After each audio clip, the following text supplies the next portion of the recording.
This is a CBS Reports inquiry.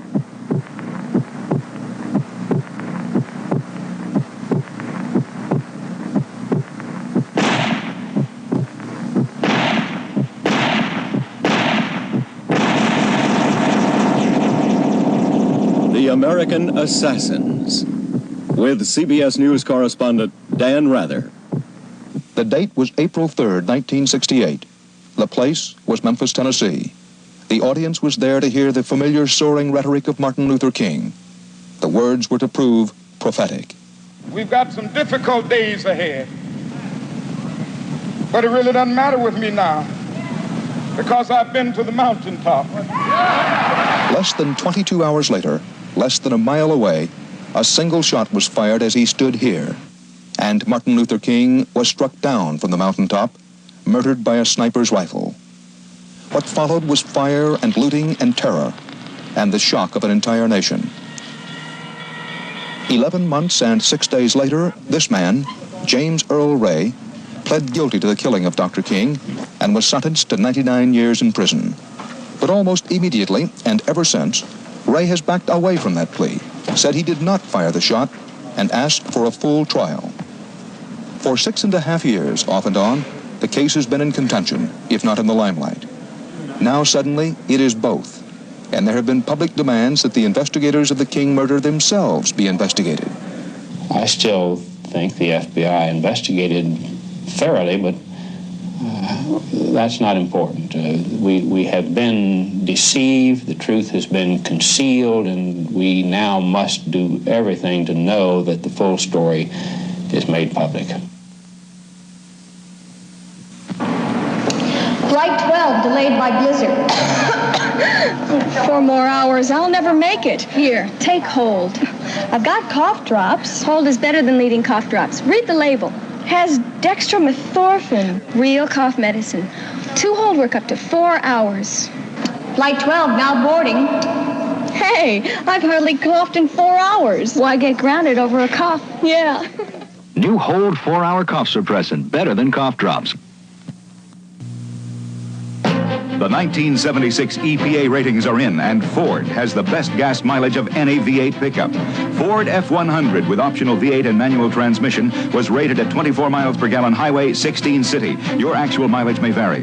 Now compared to Ford's nearest competitor's V8, that's a 33% better highway gas mileage rating. Yes, 33% better. Think what that could mean every week, every month, every year you own your Ford V8 pickup. See the V8 gas mileage champ at your Ford dealers now. The American Assassins continues. Here now is Dan Rather. Good evening. This is the third broadcast in a series on the American Assassins. 5 weeks ago, in 2 programs, we looked into the murder of President John F. Kennedy. Tonight, we inquire into the assassination of Dr. Martin Luther King, Jr. Like President Kennedy, Dr. King was killed by the rifle of an unseen sniper. As in the Kennedy case, there have been questions all along in the King murder mystery as to whether the truth came out. But there are differences, too. James Earl Ray is the only one of the accused assassins to plead guilty, even if he quickly withdrew the plea. Ray's is the only case still before the courts. Ray is the only accused assassin who was a career criminal. He was, in fact, an escapee from prison and had lived outside the law for a year before Dr. King's murder.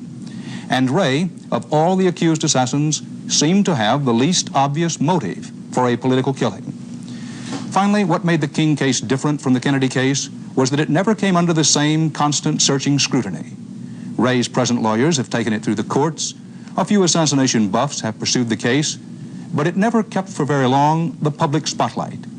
Not, that is, until mid-November, when the Senate Intelligence Committee read into the record an anonymous letter the FBI sent Dr. King shortly before he was to receive the Nobel Peace Prize in 1964.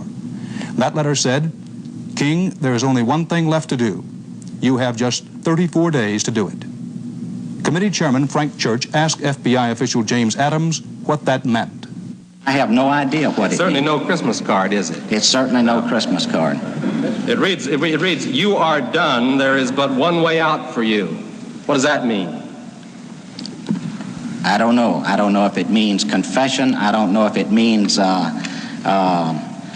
suicide, as has been raised. I have no idea.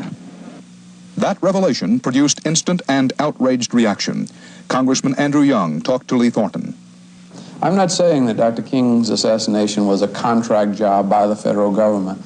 I'm saying that there was a climate created, an atmosphere created, that gave the impression that Martin Luther King was a danger to democracy and to America, and that somebody might be doing the director a great favor, or be doing the nation a great favor by getting rid of him. Attorney General Edward Levy now says he is conducting a Justice Department investigation of FBI activities in the King case. And Ramsey Clark, who was Attorney General at the time of the assassination, has called for an independent Blue Ribbon Commission to look into the whole affair. 6 months ago, Mr. Clark told us that he remained convinced Ray was guilty and had acted alone. So I asked him after his call for a new investigation why he feels the way he does now. Well, the revelations coming from Washington about the overall activities of the FBI and government regarding Martin Luther King Jr. have made it imperative, it seems to me, that the public know the facts, the full story. I think every stone must be unturned. Surely those revelations did not come to you as a former Attorney General as a surprise. Well, I'm afraid they did, yes. Public reaction to the case has been more skeptical than surprised. Following the new disclosures, CBS News conducted an opinion poll on the central question, do you think James Earl Ray was solely responsible for shooting Martin Luther King, or were other people involved?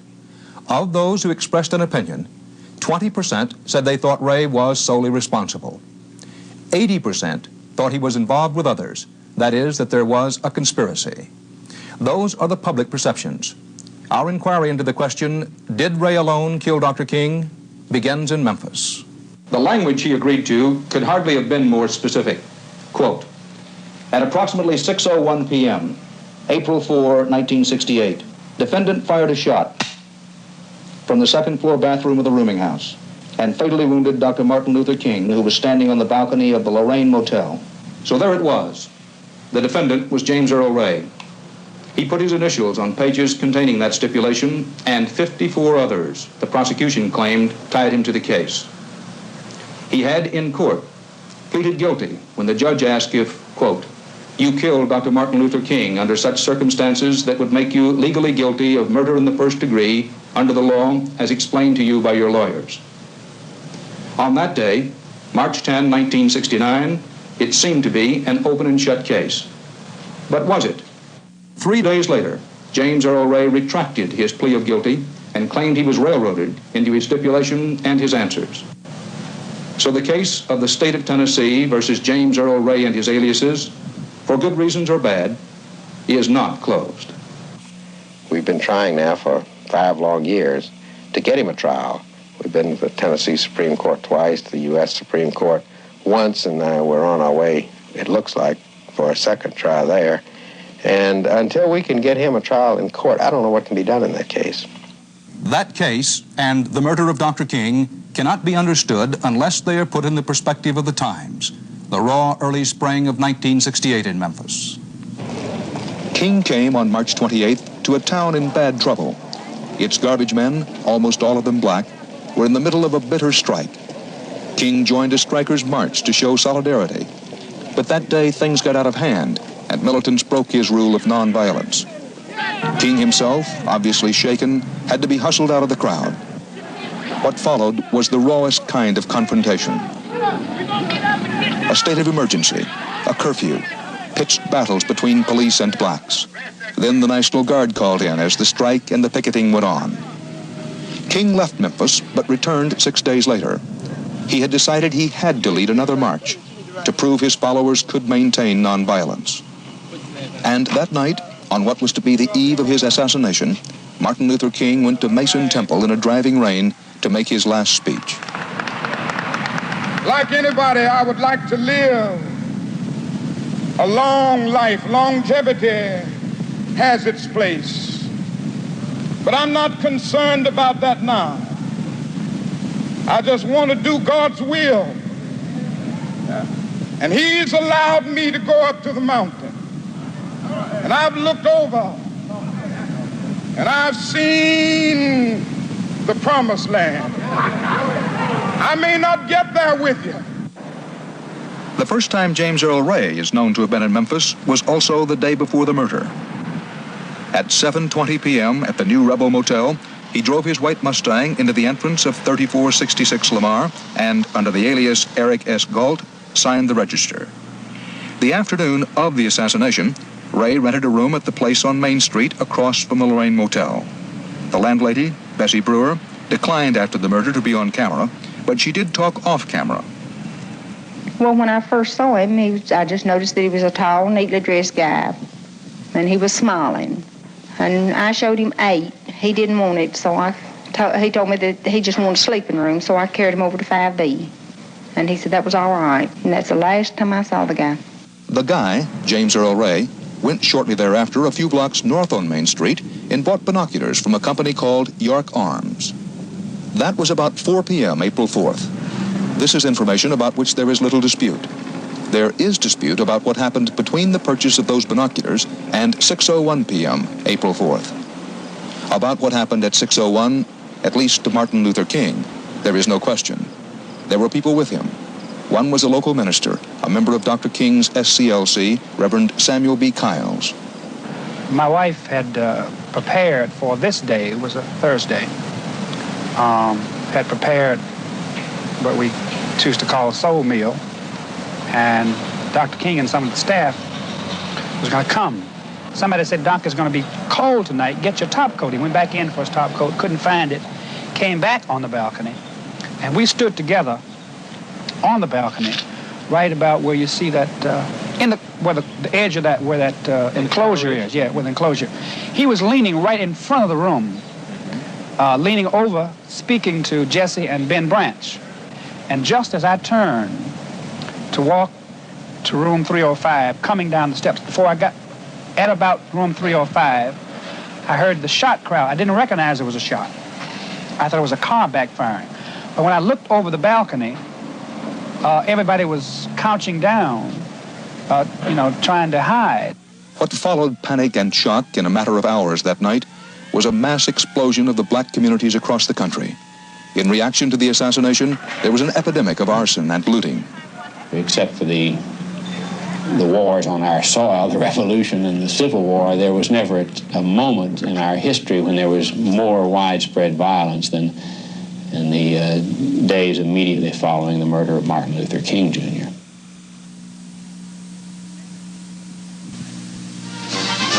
When you buy insurance, you want to make sure you've got an agent who's rooting for you, right? The Fireman's Fund has some advice on how to find them. First, look for this symbol. The big red fire hat of Fireman's Fund American. Whether you want insurance for your home, your car, your business, or your life. But just as important, look for this symbol. Because this is the sign of the man who sells our insurance, the independent agent, the very independent agent. You see, the man with this symbol represents not only us, but many fine companies. And that leaves him free to shop around, to make sure you get the best possible deal. Maybe from us, maybe from somebody else. So remember, when you buy insurance, look for this symbol, the sign of the independent agent. That way you know you found an agent who always roots for you. And when you put them together with this symbol, we think you found yourself a pretty unbeatable team. Fireman's Fund American, in the yellow pages. The violent aftermath of the violent death of the champion of nonviolence prompted a massive investigation in which the FBI played the leading role. One of the questions raised then and now was, how could Ray, a stranger to Memphis, have been able on his own to find a location from which he could shoot Dr. King so easily and make such a quick getaway? Our inquiry provided a possible, if not conclusive, answer. We know Ray arrived in Memphis the night before the murder. We know a local newspaper on the day of the murder, found with Ray's belongings, reported that Dr. King was at the Lorraine Motel. We know Ray checked into the rooming house across the street the afternoon of the murder. Whatever else the FBI did or did not do, it constructed a carefully accurate model of the murder scene. And we filmed that in the basement of the new J. Edgar Hoover building. Using that model, it can be seen that Ray, or anybody, could have walked down Mulberry Street in front of the motel that morning and easily observed that windows in the buildings to the west offered a clear shot at the Lorraine Motel courtyard and balcony. By going to the front of those buildings on Main Street, it could be seen that they were used as a rooming house. There was a big sign advertising rooms to rent. And we know that Ray looked into at least one room which had no view of the Lorraine before choosing the one that did. So our answer to the question, could Ray have found that room on his own, is yes, quite possibly. A corollary question has been raised. Why did Dr. King stay at the Lorraine, which, as events were to prove, was an exposed location?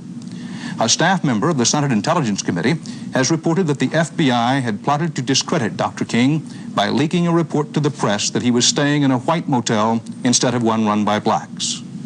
I think we really need to know, was Dr. King caused to move from one motel or hotel in Memphis to another because of a threatened disclosure by the FBI? Is that what really brought him, whether purposely or otherwise, to that balcony at that moment that he was murdered? The changing of the hotel is not a problem for me because it was always our custom to live in hotels in the black community, especially when we were mobilizing demonstrations. Our staff made the reservations at the Lorraine Motel, and if our staff had been making the reservations, we probably would have made it there originally. Our conclusion, after checking with those who made the reservations and who were also staying at the Lorraine, it was not outside pressures from the FBI that caused Dr. King to stay there. His staff planned it that way. Now, another key question. How, with so many police on and near the scene, on riot patrol and surveilling Dr. King, how could the person or persons involved have escaped? In our investigation, we listened to tapes of the police radio calls that immediately followed the shooting. This was the first one. Go ahead, Tag King. We have information King has been shot at Lorraine. You can't place again, Tag King. We have information that King has been shot at the Lorraine. Not until 6:06 p.m. was this call recorded. Tag 10. Go ahead, Tag 10. There's a weapon in front of 424, and the subject ran south on Main Street. And a minute after that, 424, any physical description of the subject? 12 Illinois West, young white male, well-dressed. TAC 10 was a 3-car police patrol, local and county sheriff's men on riot duty. The unit's commander was a sheriff's police lieutenant, now a civilian investigator for the public defender's office, named Judson Gormley. We talked to him at the firehouse where he was when the shot was fired, and when the men of TAC 10 ran out toward the motel. You came out these doors? Right, sir. Then we went up to towards the front of the fire station here. Were you running or walking? No, sir, I was walking fast, or about the pace we're going now.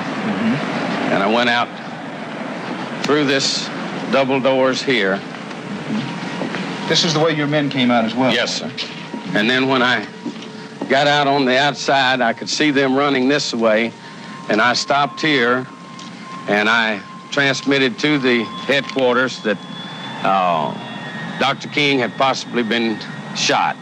On your radio? On my walkie-talkie, yes, sir. Then I proceeded on back to the back of the fire station to see if what I could see after my men had already gotten around here. And I could see Dr. King over on the balcony and some of my men on the balcony with him. And I could see 2 or 3 blacks were pointing towards the building or one of the buildings on Main Street. And I figured since all the men were here and that possibly whoever had done the shooting might be over here, then at this time I backtracked. Were you running with this time or you're still walking? No, sir, I was still walking pretty fast though. And I walked like we're going now at this time.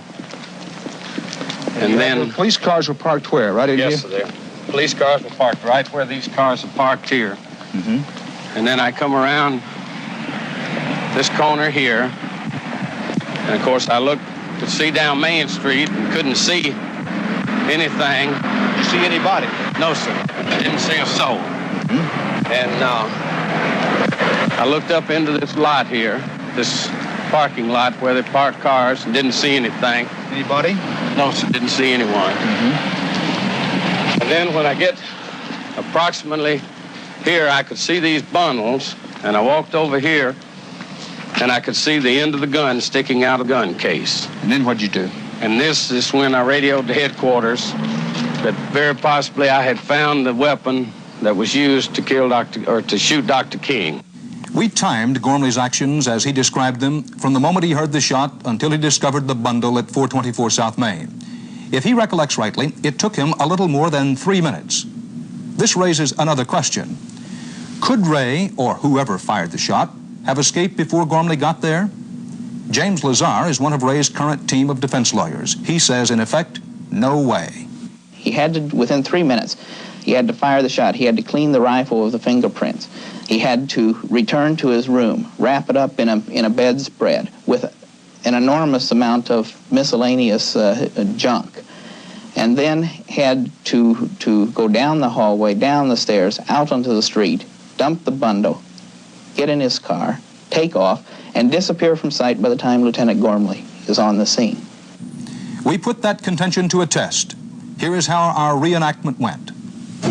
Out of the bathroom and toilet, down the hall, into his room, the one he had rented. Gun in the Browning box, suitcase. It wasn't wrapped well, but wrapped nonetheless in the bedspread.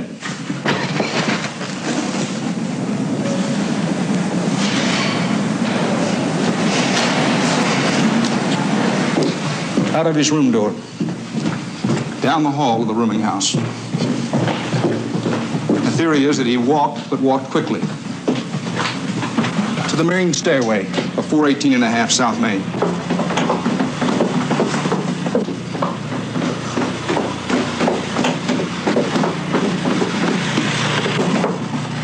Just before going onto the street.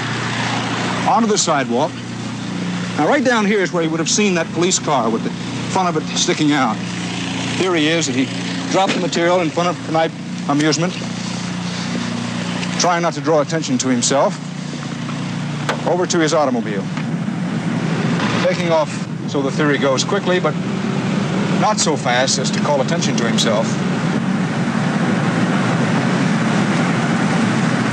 Total time elapsed to the first stoplight down the street a quarter of a mile or so, well under 2 minutes.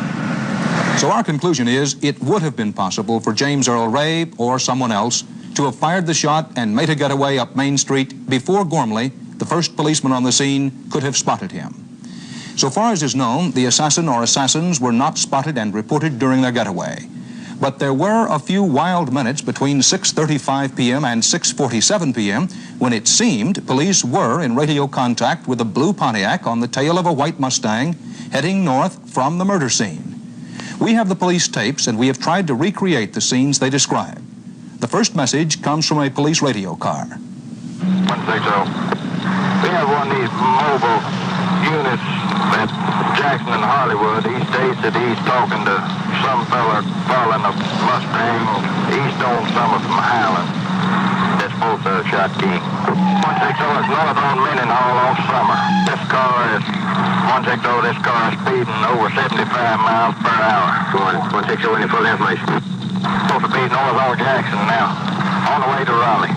That's a hard top. He went through the light at Jackson Stage Road at 95 miles an hour, continuing north on Austin Peak.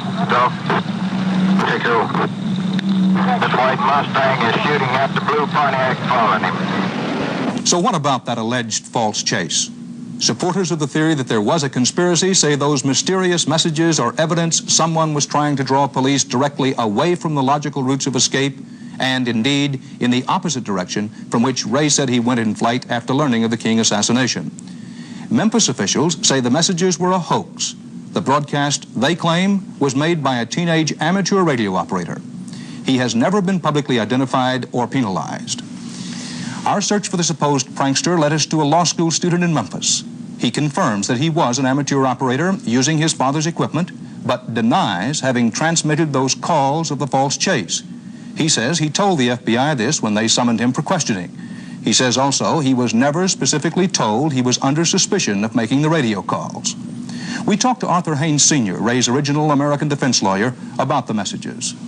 I heard the official police tape that night of the shooting, and this was the most realistic thing you ever heard. But that never took place. Never took place, apparently. Never. And the fact is that the white Mustang that James Earl Ray bought here in Birmingham never had any signs of any transmitting equipment whatsoever. Anything other than the little custom-built receiver that comes with any little Mustang automobile. So, I don't know. Very strange. Our conclusion, that whole incident was indeed very strange. Assuming it was a hoax, permitting it to pass unpunished and investigating it only casually hardly supports the contention that the state nailed down every part of its circumstantial case. In our inquiry, we have examined another question. Could James Earl Ray have managed to escape on his own? His evasion of a massive intercontinental search for 2 months and 4 days is either an odyssey of improvisation or the operation of a conspiracy, depending on your point of view. We know from uncontroverted evidence, some of it his own story, what he did. He drove the white Mustang to Atlanta and left it there. He made his way to Toronto, where he hid out for a month under aliases, managing to get a Canadian passport under the name Ramon George Sneed. He flew from Canada to London early in May, flew on to Lisbon, and spent 9 days in Portugal trying to make his way to Angola, purportedly to be a white mercenary. That try failed. So back to London, where he hid out for 3 weeks. On June 8th, as he was about to board a plane for Brussels, he was picked up by Scotland Yard. Now that's what he did. How did he manage it? This, Dan, is what brings me back to the theory that James Earl Ray had assistance from some people who knew their way around, that had international connections and alliances and this sort of thing. But author William Bradford Huey, who bought the rights to Ray's story in 1968, has a different judgment. But Ray got his money through criminal activities, what little he had. Had Ray had enough money, he would have gotten away better. He had to pull little robberies. He ran out, he didn't have any money in Canada. He had to rob a little loan company in London. So there's no evidence that anybody ever paid Ray anything, and there's no evidence that any one of these other criminal contacts had the slightest interest in the murder of Dr. King. Our answer to the question, could Ray have made his getaway on his own, is quite possibly. He has admitted committing crimes in Canada to raise money. He was identified as having robbed a bank in London, and he has never contested that. He has explained how he got a passport in Canada under a false name. There is no known evidence of any conspirator's help. There is the fact that Ray was pretty nearly down and out in London and Lisbon when he was finally caught.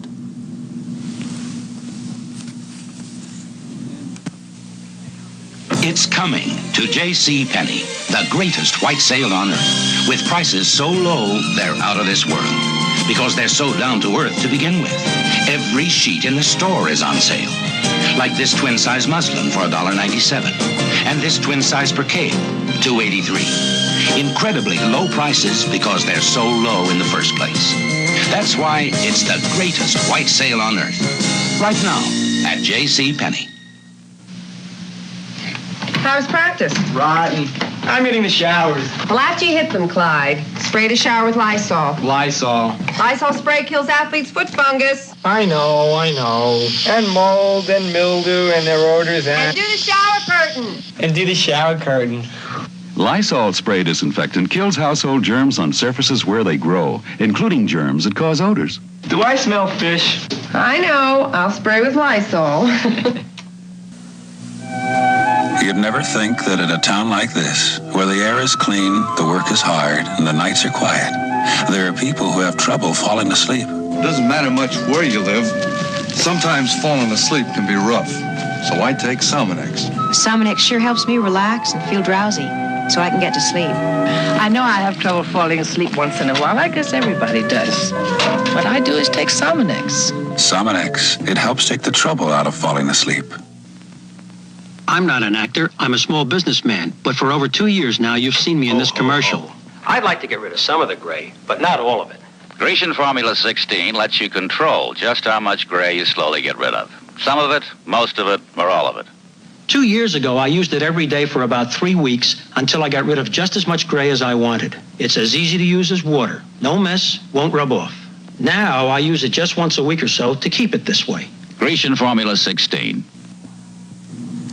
The trial of James Earl Ray was to have opened in November 1968, 5 months after his capture.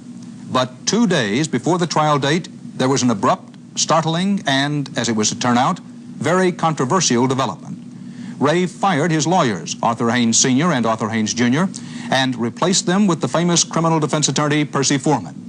And he got a postponement of the trial. I asked Foreman how he got into the case. His brother Jerry had written me almost from the beginning, asking me to get in the case. I refused until I had a letter from James Earl Ray himself, and when Avery asked me to come, I did go from Texas to Memphis and talked with him, and I was employed. You're aware that he now says that, James Earl Ray that is, that he never asked you to get into the case? No, I wasn't aware of that. That's the first I've ever heard it. I have his letter. If Mr. Foreman had that letter, he does not have it now. We asked to see it. We were told it had been lost. It is true that Ray's brother, Jerry, did urge Foreman to enter the case. Ed Rabel talked to Jerry Ray. At the beginning, Percy Foreman, according to you, said that he could get your brother off. When he took over the case, he said it'd be the easiest case he ever had in his life. He said he'd be walking the streets in 6 months. And he said they don't have no evidence on him, they don't have nothing on him. It's a complete misstatement of fact. I didn't want this case. I knew I needed, I figured I'd saved, and I did save that man's life. I did not ever, and I never do, and I haven't in 48 years of law practice, ever represented any results in any criminal case. Whatever results Percy Foreman did or did not represent when he entered the case, the expectation was for a bare-knuckle contest in the Foreman tradition. It didn't happen. Instead, and it seemed astonishing, he pled his men guilty and settled for 99 years. Foreman's activities in the case are far from clear. By his own account and his professional history, he takes cases to be of service and for money, lots of it, or for publicity, lots of it. There was certainly publicity potential in the Ray case. The fee, too, was potentially fairly high. It was to be paid by William Bradford Huey out of the income from his inside story of the James Earl Ray case. But both potentials were cut off by the guilty plea Foreman persuaded Ray to accept. Huey's book lost a lot of money when it finally came out.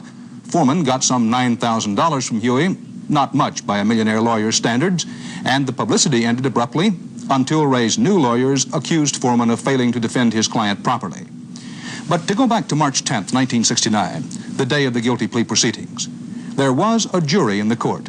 It listened to Foreman plead his man guilty, and the key items of the prosecution's physical evidence were also in the courtroom that day. Now, they are in the custody of the county criminal court, and under the supervision of Chief Clerk J.A. Blackwell, we were allowed to film them. We started with what the prosecution said was the murder weapon. Yeah, I see that. These are the only places the fingerprints are on the door. Where was that? Where the paper is on the gun. Where the paper is. Now, this is what, Mr. Blackwell? This is a suitcase was found with a bundle of clothes and so forth outside of the room house. Right. This is marked evidence, Federal Bureau of Investigation. You think that's a test shell? Definitely, that is. See, this would be another. Yeah. See that of those marked FBI evidence, there's 1, 2, I guess 3. I believe we're finding that little brown package, the original one there. These are the test shells, it appears. Yes, these are test firing silk firing. That's correct. This is the slug actually removed from the victim. That's correct. And in some fragments, there's a lot of that slug left. It seems to be in reasonably good condition. Other things in this bag. I'll get that one just now. Binoculars. Binocular box, which binoculars came in. Receipt from the York Arms Company. Bag in which he carried the binoculars. $41.55 looks like he gave for the binoculars. It's marked on the date April 4th. This is an interesting piece of evidence. The radio, 6-transistor channel master. Now, the investigators said this was a key in tracing Ray to the scene of the crime. That radio had etched on it Ray's prison number. He had bought it at the Missouri Penitentiary. The key items of the prosecution's physical evidence were in court, March 10th, 1969. But what really mattered was Ray's own written stipulation that he had shot Dr. King. What mattered were Ray's oral responses to questions by the trial judge, W. Preston Battle. The key question. Are you pleading guilty to murder in the first degree in this case because you killed Dr. Martin Luther King under such circumstances it would make you legally guilty of murder in the first degree under the law as explained to you by your lawyers? Ray's answer was barely audible on the recording system used by the court. What he said was, quote, yes, legally guilty, For a case of its kind, the proceedings were extremely brief. Ray's day in court, including jury selection, lasted just one morning. Only 5 witnesses, the state said it had hundreds, were called. None was challenged by the defense. The physical evidence was not challenged by the defense. Case opened, case presented, case closed. Well, not really. 3 days after the guilty plea, Ray reneged. He wrote a letter to the judge indicating that he would seek a new trial. James Lazar, one of Ray's present lawyers, maintains his client had no alternative to pleading guilty and then withdrawing his plea. Ray saw himself in a box. He couldn't trust the attorney who was representing him. He knew that an adequate investigation had not been made and that the attorney was advancing spurious reasons for Ray's pleading guilty. So he concluded that rather than have a trial at which would be faked, but which would appear to be genuine, that it would be better for him to go through with a guilty plea proceeding and then try to overturn that. I try to save a man's life, rather. I don't want to gamble a man's life against the possibility of, as long as there's life, there's hope. And to me and to James Earl Ray, the evidence was so overwhelming that we both believed he would be electrocuted. This raises the most fundamental of questions. How strong was the state's case? Since Percy Foreman chose not to make a contest in court, there is no way to determine how convincing the exhibits and the witnesses might have been to a jury. We do know the prosecution planned to present one eyewitness to testify he saw Ray fleeing the rooming house after the shooting.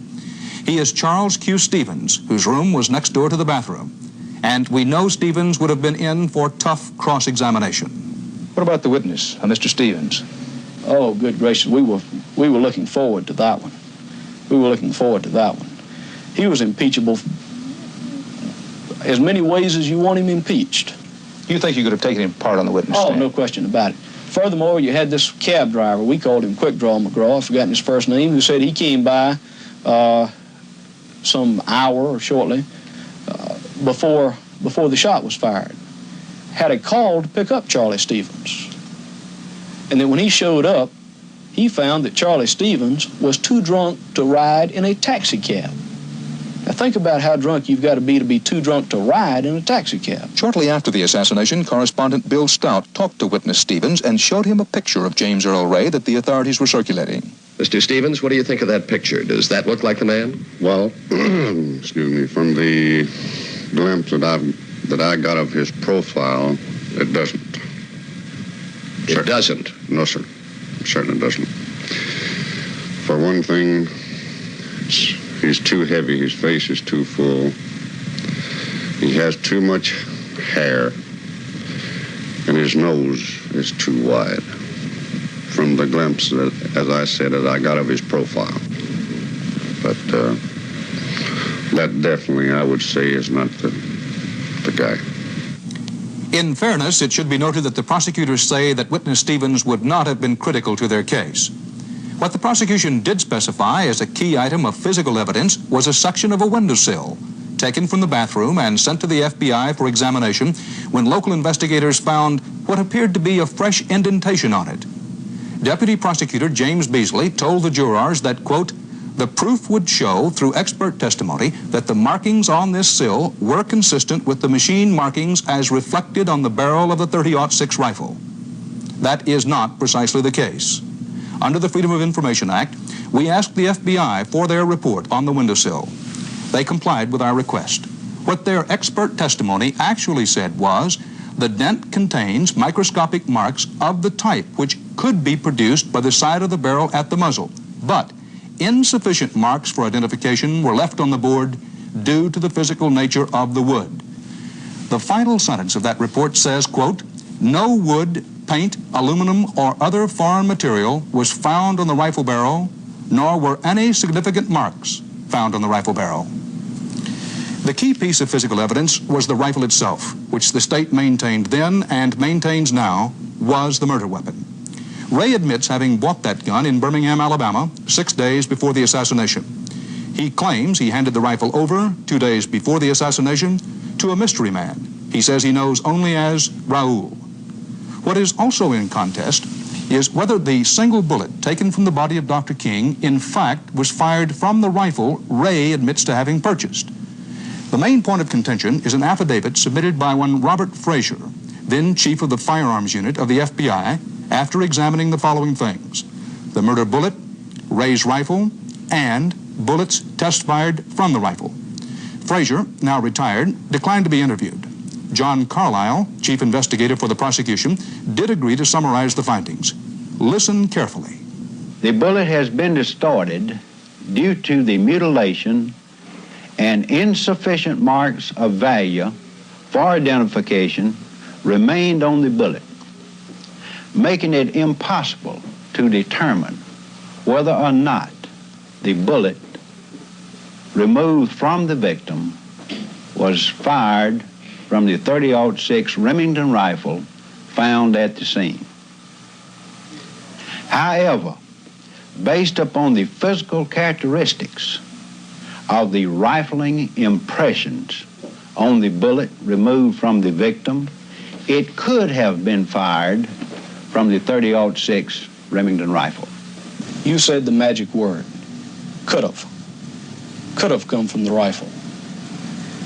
The FBI, in a sure match, excludes all guns but the evidence weapon. But in this case, despite the fact that they removed from Dr. King's body a perfect evidence bullet, a perfect evidence bullet? In my judgment, just as perfect as if it had been fired in a laboratory under controlled conditions. Yet with that, they could not take that witness stand and say that that gun James Earl Ray bought here fired the shot taken from Dr. King's body to the exclusion of all other guns in the world. Well, that's a fallacious argument. The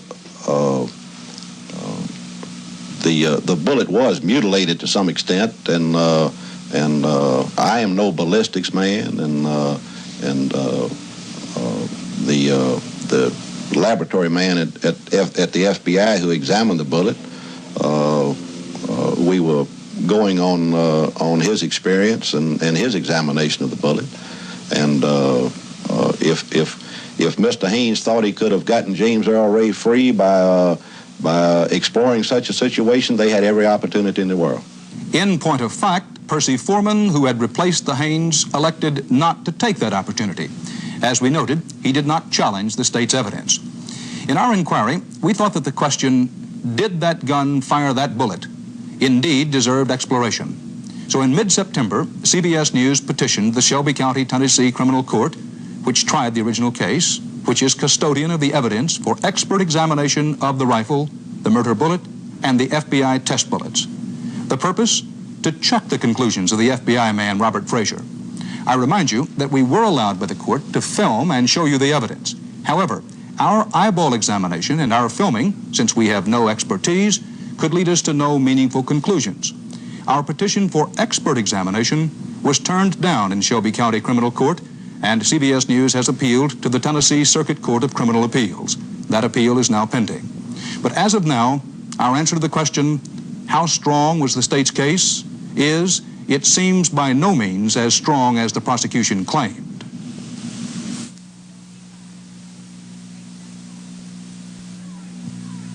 Marion, Alice just threw something in your dryer. That's a cling-free sheet, Mother.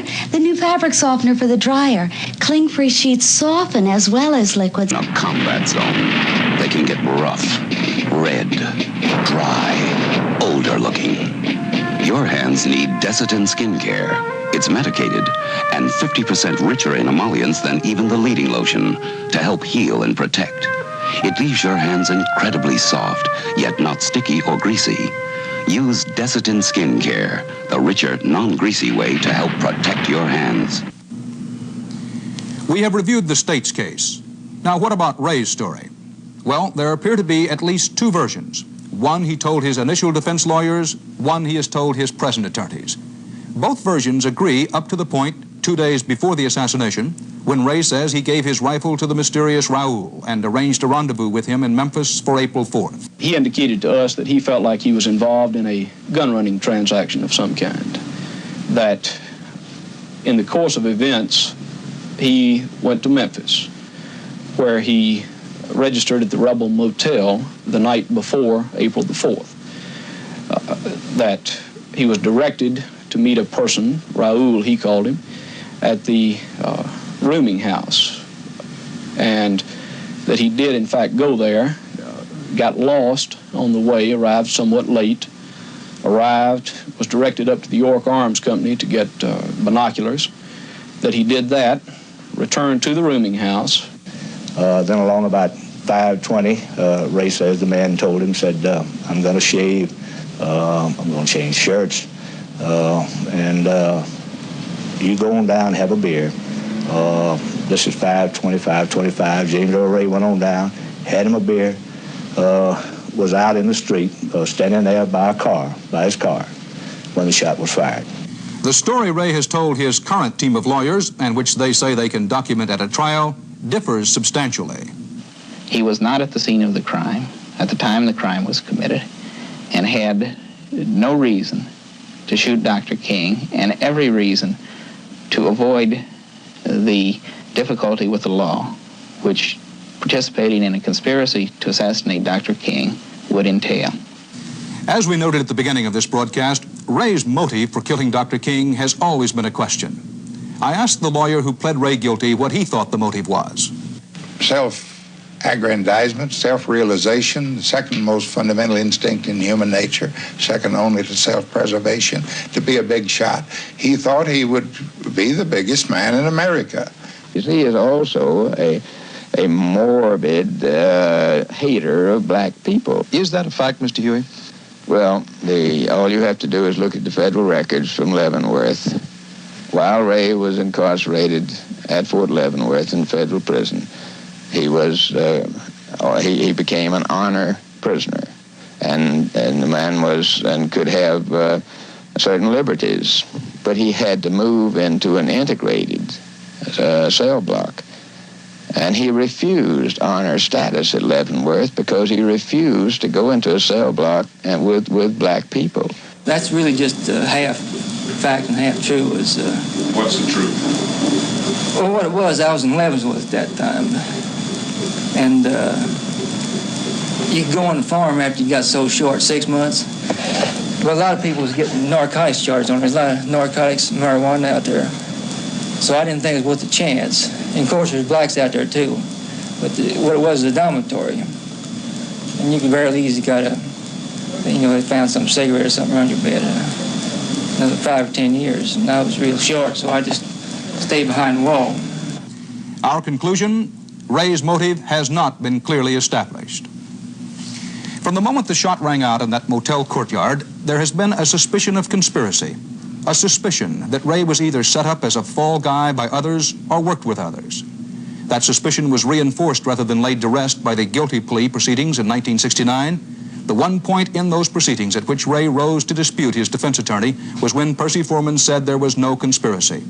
And now, as we have seen, the revelation of FBI harassment of Dr. King has suddenly transformed doubt into outspoken concern.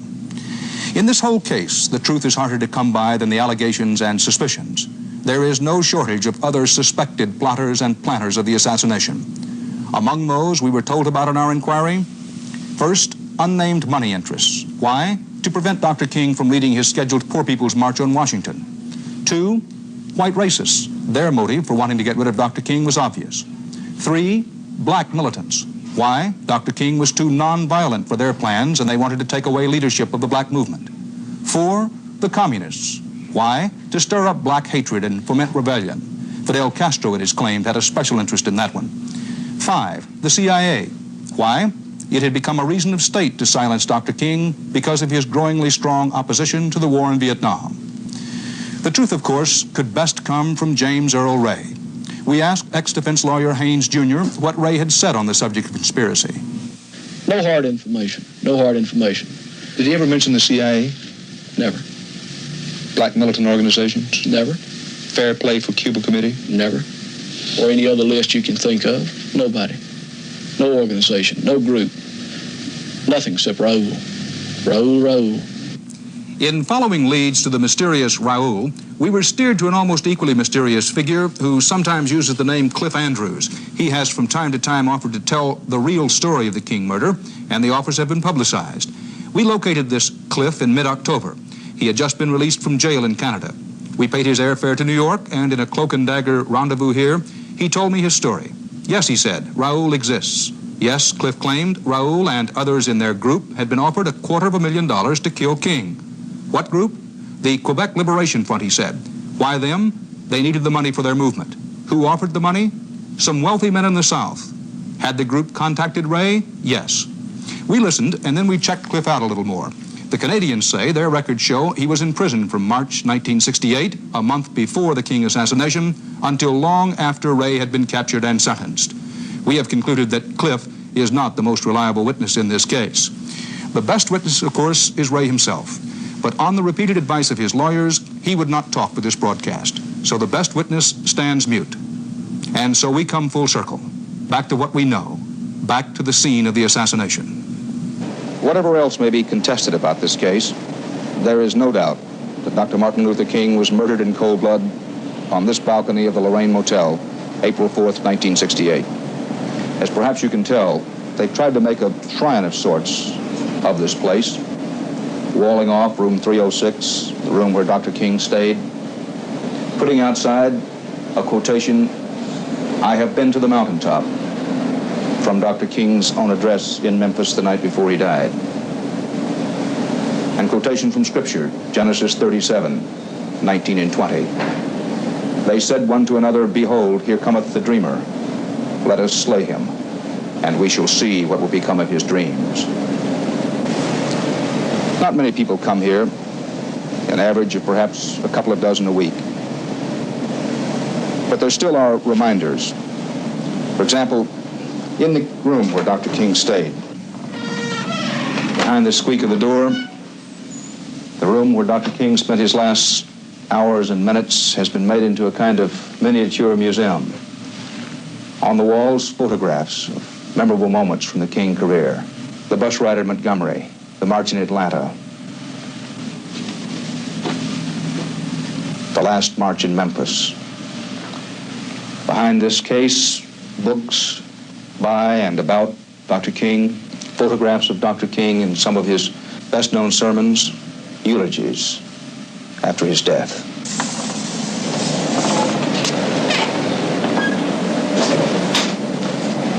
So we are left with a question as we stand here at the Lorraine Motel on the balcony where Dr. King died. Who slew the dreamer?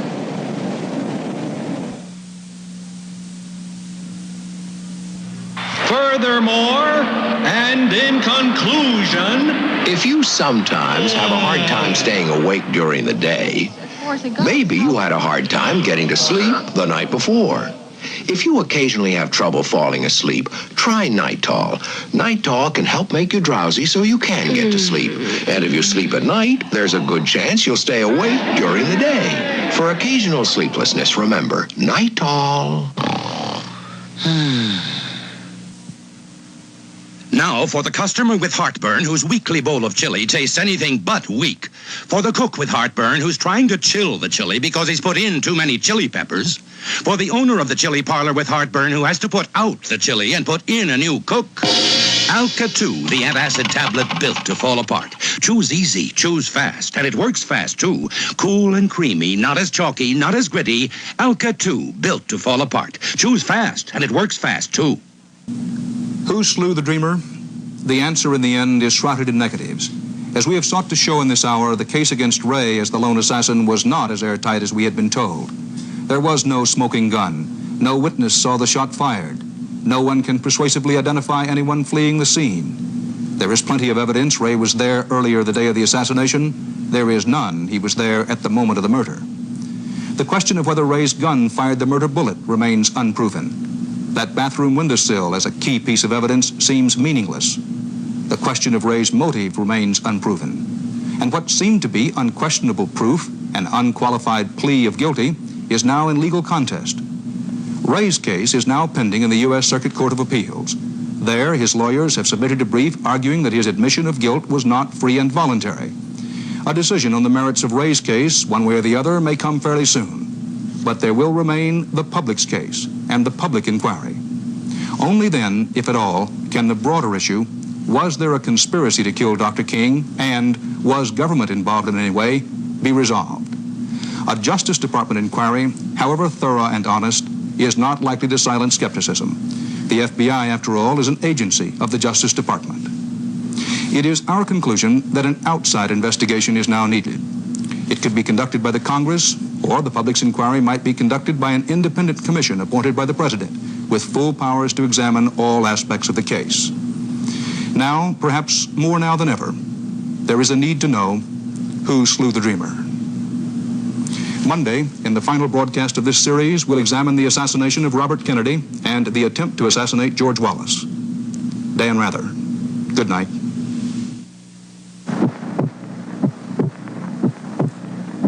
This has been the third of a series, a CBS Reports inquiry.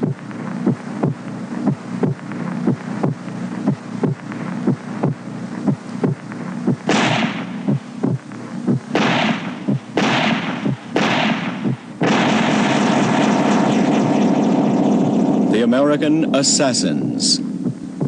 The fourth part will appear Monday night at this same time.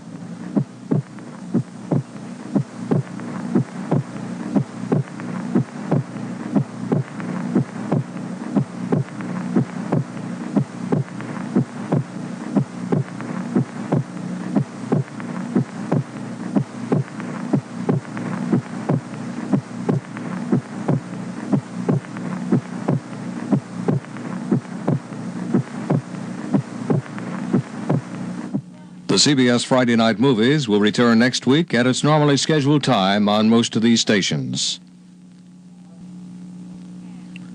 Follow the Texas Rangers as they follow the trail of the Dukes of Duval. That story and more on 60 Minutes with Mike Wallace, Morley Safer, and Dan Rather. Sunday at 7, 6 Central on CBS.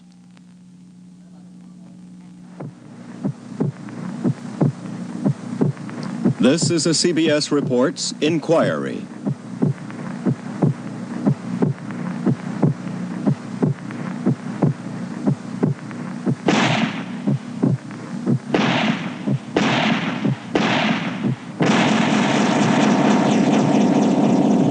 The American Assassins, with CBS News correspondent Dan Rather. This portion of The American Assassins is sponsored by New Hold 4-hour cough suppressant. Helps suppress coughs up to 4 hours.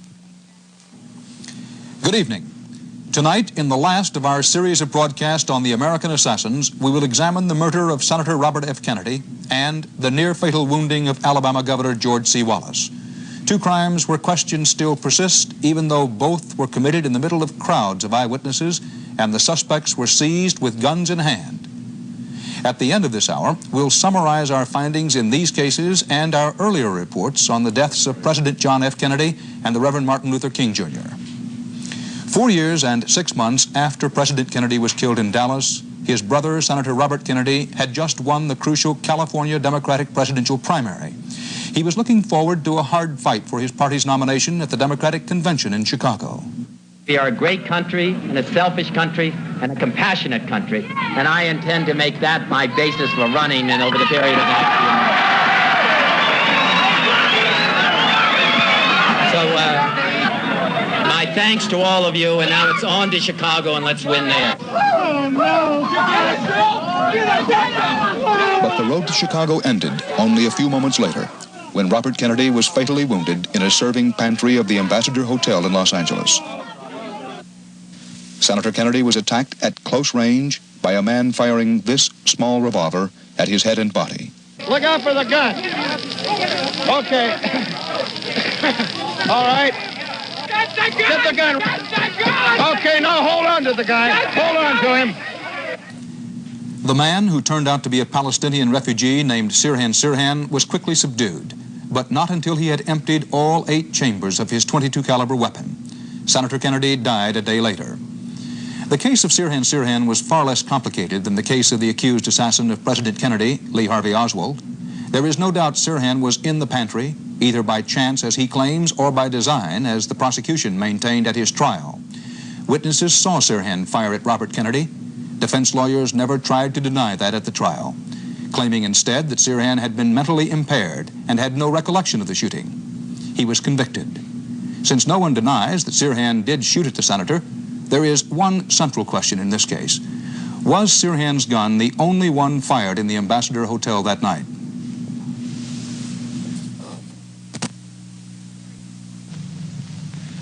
Quiet. That cough's going to give away our surprise party. I told you, take hold. I've got cough drops. Hold is better than leading cough drops. It's a cough suppressant. Read the label. Has dextromethorphan. Real cough medicine. 2 hold, work up to 4 hours. Shh, here they come.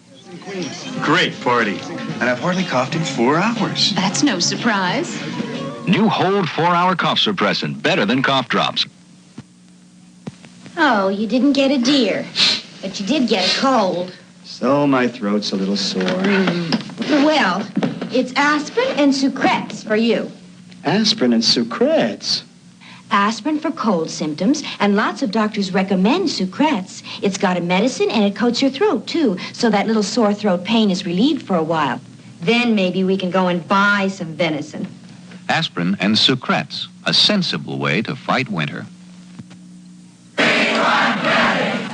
embassy room of the Ambassador Hotel, June 4th, 1968. The night of Robert F. Kennedy's last political victory. A night when joy and horror were separated only by a few feet and a few minutes. Senator, this way. This way. After his victory speech, Kennedy was led away from the crowd toward a nearby room to meet the press. It was now just after midnight, June 5th. Kennedy was led through an exit just behind the stage, then a right turn, and into this serving pantry to avoid large crowds. There, waiting by a steam table, was Sirhan Sirhan. Suddenly, he started firing. Kennedy and 5 others lay wounded.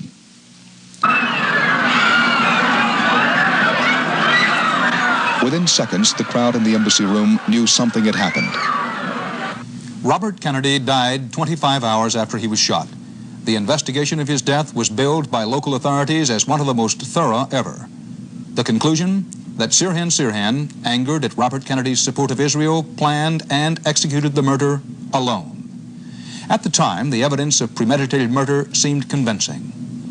Sirhan was seen at a gun club several hours before the shooting, and according to some witnesses, he fired hundreds of rounds of ammunition there.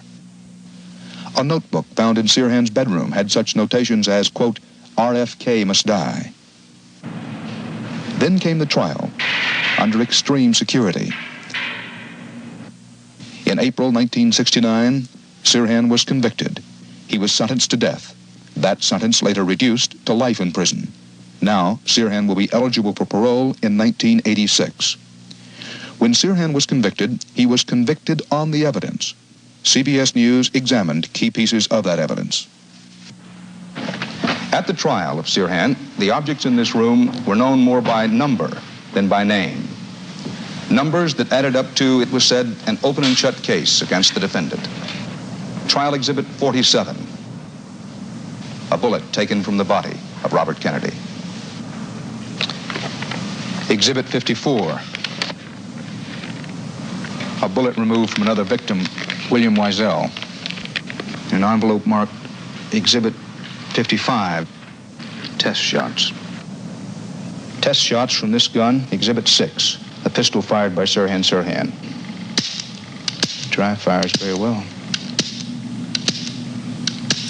All of the previous exhibits shown, 47, 54, 55, all came from this gun, police tests showed.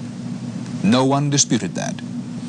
But soon the dispute started, and those numbers, 47, 54, 55, were being used again, this time by critics who insisted that they added up to doubt that Sirhan's gun fired alone in the pantry.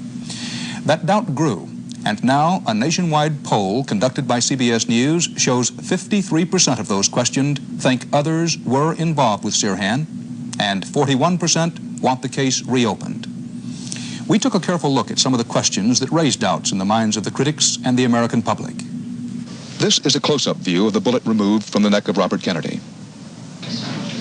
Police expert Dwayne Wolfer testified soon after the shooting that the Kennedy bullet and bullets removed from two wounded bystanders, William Weisel and Ira Goldstein, matched test bullets he said police fired from Sirhan's gun for comparison.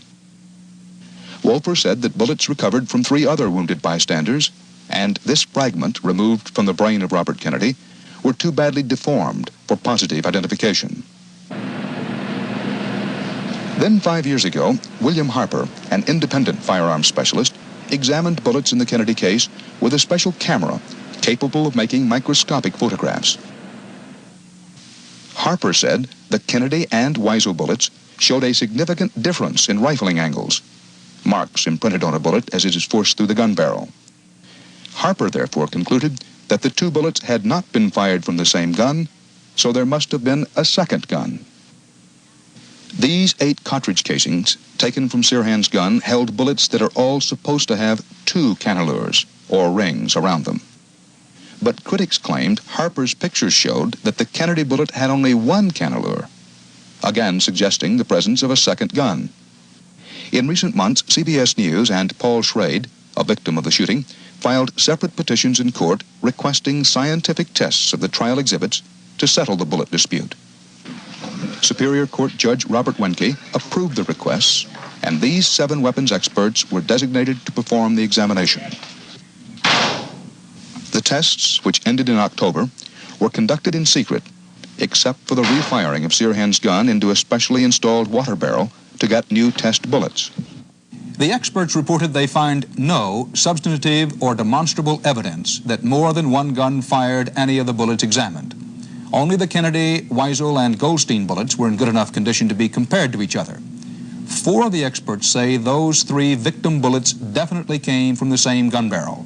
One panel member says he is very nearly sure the bullets match, and the other 2 men are less certain but can find nothing to indicate the presence of any second gun.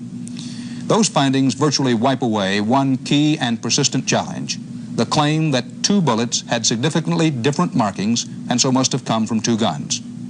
That's important because it again suggests the strong probability of only 1 gun, and only Sirhan Sirhan is known to have fired that night. The entire panel, which included an expert representing Sirhan, reports that the bullets certainly could have come from Sirhan's gun, but the condition of the gun and test bullets make it impossible for any absolutely positive conclusion that Sirhan's gun fired any of the bullets. In the new tests, only preliminary measurements were made of the rifling angles that first led critics to claim 2 guns were fired. But the new measurements show no significant difference in angles.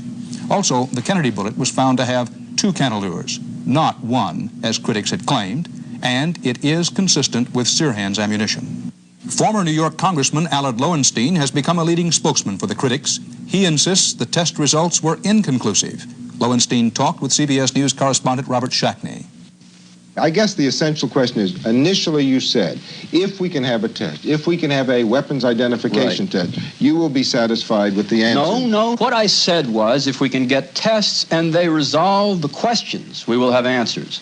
The tests have been started and have not resolved the questions. To say they resolved the questions when they didn't is to misuse the tests. At the time of the assassination, there was a second gun near Senator Kennedy. It was carried by a security guard, Thane Eugene Caesar. Caesar said he had a .38 caliber pistol, which he drew but did not fire after Sirhan started shooting. The guard's gun was not inspected by authorities that night. It should be stressed, though, that there is no evidence Caesar fired his weapon. It turns out Caesar also owned a .22 caliber pistol, which he reportedly sold 3 months after Kennedy's death. That gun was later reported stolen from its new owner. Much has been made of this other gun by some critics. CBS News consultant Lowell Bradford was a member of that special panel of 7 weapons experts, and he obtained certain factory specifications for the .22 Caesar once owned. Based on specifications, Bradford concluded that Kennedy case victim bullets capable of examination could not have been fired by the gun the guard said he carried, or the .22 he is known to have once owned.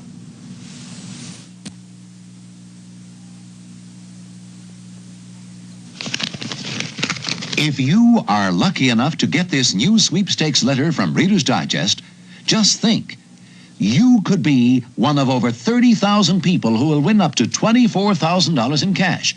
In the new Reader's Digest sweepstakes, $400,000 will be awarded, including that $24,000 grand prize. So watch your mailbox and be sure to send in your entry, because it's the only way to win. It can torment anyone. Painful itching, Honey, stop scratching. It'll get infected. rashes, chafing. Don't suffer. Get Lanacaine. Skin so dry, the itching. Dry skin itching. Don't suffer. Get Lanacaine. Well, this itching's driving me crazy. Burning itching? Don't suffer. Lanacaine's medically tested ingredient helps stop itching fast, and its antibacterial action permits natural healing. Itching? Don't suffer. Get Lanacaine. Also Lanacaine spray. Critics are quick to point out that not all the questions in the Robert Kennedy case can be answered by studying bullets. For instance, one dispute involves distance. 4 shots hit Kennedy's body or clothing. Dr. Thomas Noguchi, Los Angeles medical examiner, concluded that the fatal Kennedy brain wound probably was inflicted from an inch away, certainly not more than 3 inches. Tests showed the other 3 shots were also point blank, fired from 6 inches away or less. But critics claim Sirhan's gun could not have been the murder weapon because some eyewitnesses insist it was never close enough to Kennedy to match Dr. Noguchi's findings. These witnesses say that the gun was never closer than 1.5 feet or more from the senator. Frank Burns was a leader of Kennedy's California campaign. He was standing near the senator at the time of the shooting. You don't think the gun was any closer than this? No, never closer than 1.5 to 2 feet. And you know the theory is that the gun was held about this close. It wasn't that gun. Or this close. It wasn't that gun. No way? No way. Boris Yarrow, a newspaper photographer, was another eyewitness. He thinks Sirhan's gun was closer. Yarrow was interviewed by CBS News correspondent David Dow. At any given point, it could be within a foot or less. He was lunging this way. Sirhan was almost acting as if the weapon, the pistol, was a knife. And doing this is an extension of my finger, the right hand of God or whatever. Could you determine whether the gun was actually fired while it was within this 12 inches? Oh, yes. Within the 12 inches? Oh, yeah. Oh, yeah. Despite the accounts of some eyewitnesses, Dr. Noguchi is sticking by his findings. I am in a little bit of better position to explain or express my opinion because I am a forensic pathologist. I am not here to adjust the scientific fact to suit this circumstance. If a circumstance doesn't fit, there's 2 things. Either I'm wrong or their information is wrong. The medical examiner demonstrated for CBS News powder burn tests used to determine the distance of a gun from the victim. He fired first from 1 inch, from 3 inches, 6 inches, and 1.5 feet. So there's clear at 1 inch, a lot of smudge and a very definite and close powder tattoo. And from 1.5 feet away, no smudge and very, very little in the way of a powder tattoo. Now, in relation to the shooting of Senator Kennedy, what you found in the shot behind the ear was very close to what we see here at 1 inch away. That's right. This is a dispute in which we frankly find merit in arguments on both sides. But on balance, we conclude the murder weapon probably was close enough to cause the point-blank wounds.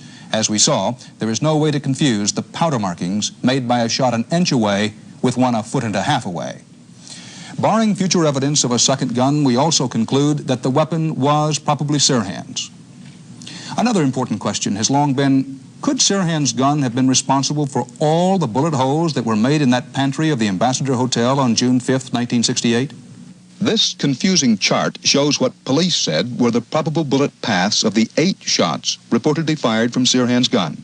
Besides the 3 that hit Kennedy and another that went through one of his shoulder pads, 1 bullet each was removed from William Weisel, Paul Schrade, Irwin Stroll, Ira Goldstein, and Elizabeth Evans, now Elizabeth Young.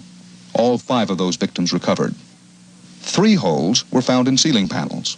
Now, that adds up to at least 12 holes, all made allegedly by Sirhan's 8 bullets.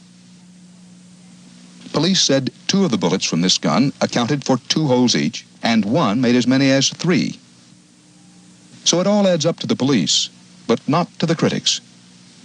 This has been called by some the magic bullet of the Robert Kennedy case. The police chart showed it went through a false ceiling panel, hit the ceiling, bounced back down, and hit victim Elizabeth Evans Young in the scalp. But Mrs. Young was bending over during the shooting, so the bullet may even have followed this tricky path before striking her. This photograph was taken near the pantry several hours after the shooting. One of the policemen, Robert Rossi, signed a statement recently saying he saw what he thought was a bullet in the hole he was looking at. Then a former Ambassador Hotel employee said he saw what appeared to be a bullet in this pantry door panel. Another hotel employee said police officers told him they removed 2 bullets from other holes in the door panel. Police officially deny any of these holes contained bullets. If any did, it could mean a second gun. The police explanation for 8 bullets and 12 holes is probably the least convincing link in the chain of evidence that established Sirhan as the lone gunman. Police say 8 shots were fired by Sirhan because there were 8 empty casings in the gun. But there is no proof all were fired that night in the pantry. Witnesses are not unanimous on the total. Also, do we know for sure that the police found and publicly identified all the bullet holes made during those chaotic few seconds? Police recently were forced to confirm that they, quote, routinely destroyed the ceiling panels containing 3 holes and also 2 boards from a door frame. So any answers they may have held are gone.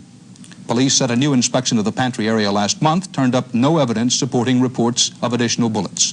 But critics point out that such an inspection at this late date proves little. Marion, Alice just threw something in your dryer. That's a cling-free sheet, Mother. The new fabric softener for the dryer. Cling-free sheets soften as well as liquids, but they're so much easier to use. Just toss a cling-free sheet in the dryer where heat and tumbling release special ingredients. There's nothing better to put in softness. Take out cling.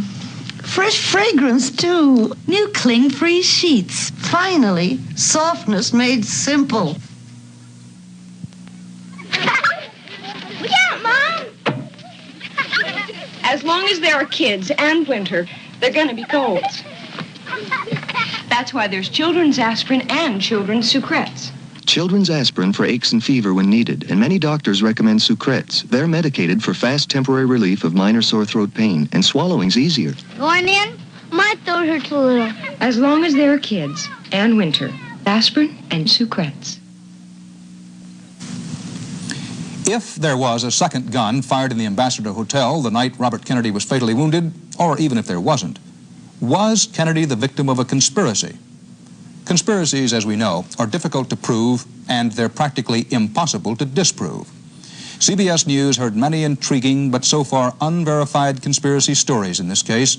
Some involved so-called programming, the theory that Sirhan was hypnotized by others to kill. Sirhan dabbled in self-hypnosis, and some accounts claim he was in a self-induced trance when he opened fire. Even with no hard evidence of a conspiracy, there are still many people who are convinced that there was one in this case. One man who holds this view is Dr. Edward Simpson Callis, who says he spent nearly 40 hours with Sirhan as a staff psychologist at San Quentin. What is your own hypothesis on what happened? My own hypothesis is that there have to be other people involved. Someone had to set him up. He would be the ideal person for the purpose because he could be exploited with the background of Jewish Arab intense conflict. He is the ideal person because he's a follower, essentially. I was a company commander in World War II. That's the kind of man I would have wanted in my unit. He follows orders, he's willing to die. He doesn't ask even many questions. If there was a conspiracy, Sirhan and those close to him deny the convicted assassin knew anything about it. His brother, Adel. I brought the question up to him, Sirhan, you know there will be some conspiracy buffs. We want to know and insert the conspiracy. He says, I wish there was one. Maybe it'll ease the load a little bit. But if there was a conspiracy, I assure you Sirhan is not aware of it. Sirhan not only claims no knowledge of a conspiracy, he insists he remembers nothing at all about the shooting. Mary Sirhan recalls a visit to her son in prison. My eyes were full of tears, and he looked at me, his eyes were full of tears. And he says, Mom, I know now this time you're never going to believe me, but I'm telling you the truth, that I don't remember I killed Senator Robert Kennedy. I don't remember.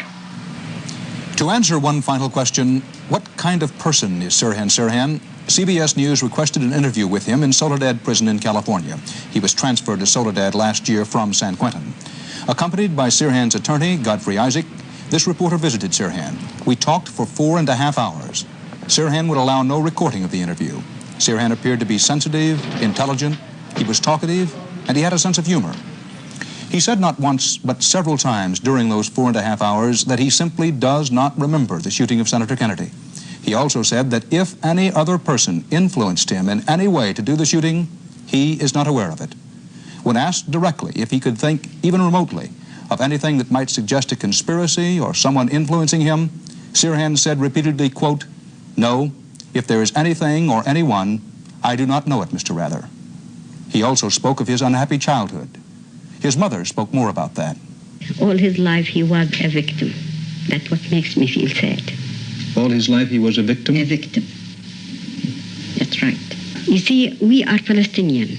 I had all my children were born in the city of Jerusalem. He had a very, very much experience of terrible type of war. He saw his own brother killed, shot and killed, 1947. And war is hard enough really for an old people. How it is, do you think, with children? It makes marks in their minds, in their hearts. And you can't even, they can't forget it.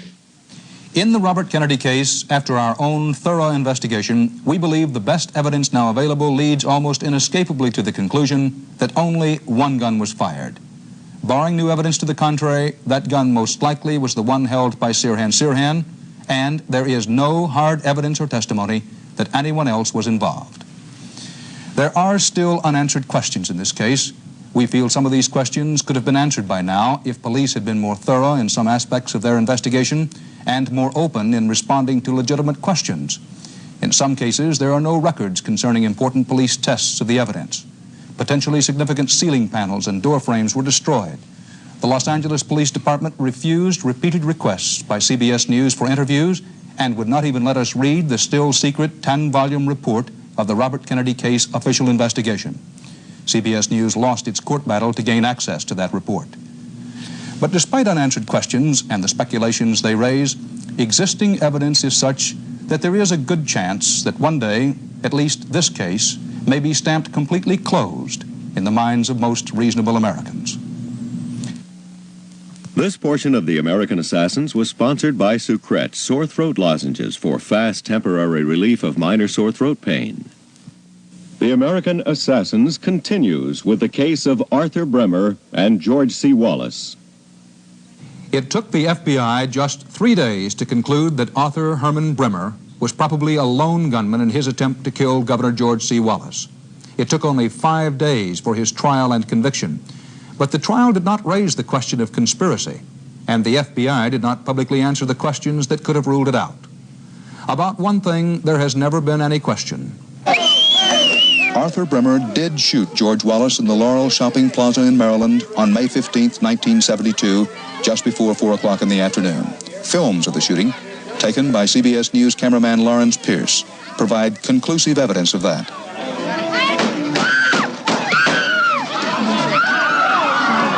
Wallace fell to the ground, his life in danger, his political career seemingly at an end. Arthur Bremer, pummeled by the crowd, his own life in danger, was rescued by the police and hustled away from the area to safety, to prison, and into the history books, which some people believe is what he wanted when he shot the governor. But only some of the people believe the story is that simple. A CBS News poll taken in October showed that just 19% of those questioned believe Bremer acted alone. Nearly half, 45%, believe others were involved, that there was a conspiracy behind the shooting. In the 3 years since the attack, several questions have been raised to fan those suspicions. CBS News has taken those questions and tried to investigate them independently. First, who is Arthur Bremer? Is he a likely candidate for the key role in a conspiracy? Or is he a loner, unlikely and mostly unable to mix with others? Everyone asked, where did Bremer get the money? A busboy and janitor, he spent thousands on a car, guns, and travel. It is also asked, what could the Watergate tapes reveal about events the night of the Wallace shooting? White House plumber, that is, criminal secret operative E. Howard Hunt, says he had orders to fly to Milwaukee to enter Bremer's apartment. Why? And finally, did Bremer write what is called his diary? It appears to detail his assassination plans against President Nixon and Wallace. But skeptics ask, is it real, or did someone make it up for him? Now, we also considered other theories, including the possibility of a communist conspiracy, or the presence of a second gun at Laurel. We could find nothing to support those speculations. No one suspects conspiracy more strongly than George Wallace himself. Correspondent David Dick talked with him in the governor's mansion in Montgomery. Governor, do you believe Arthur Bremer acted alone when he shot you? No, I do not believe he acted alone. I have no proof otherwise, but I do not. Why not? I do not believe that a man who hardly made a living could accumulate the amount of money they said he accumulated and would be able to buy automobiles, guns, travel, stay at motels, hotels, stalk me around, according to the papers that came out in the press of his being in audiences where I spoke in different parts of the country, stay at the Waldorf Astoria.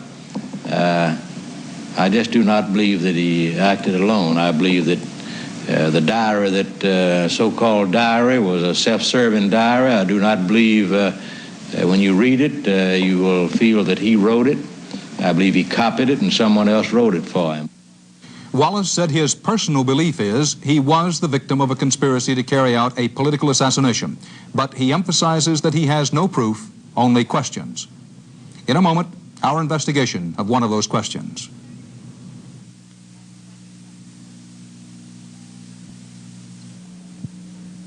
Isn't it time you compared whole wheat total with the leading natural cereals?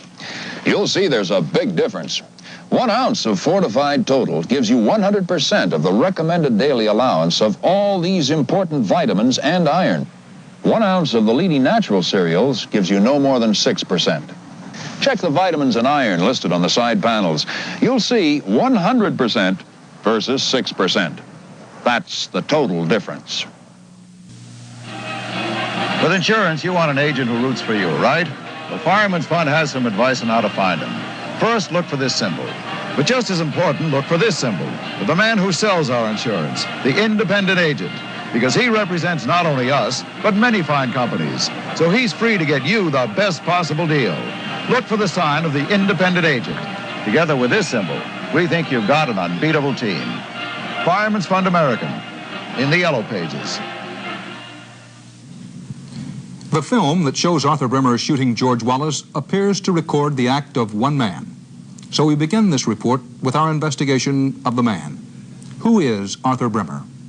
Would a band of conspirators bent on a major political assassination find in him the right qualities for the central role in their plot? This is what we found. Arthur Herman Bremer grew up in this poor neighborhood running along the south edge of Milwaukee's Industrial Valley. His father, William Bremer Sr., says he was no problem at home. At age 5 and age 8, age 12. You never had great discipline problems with him? No.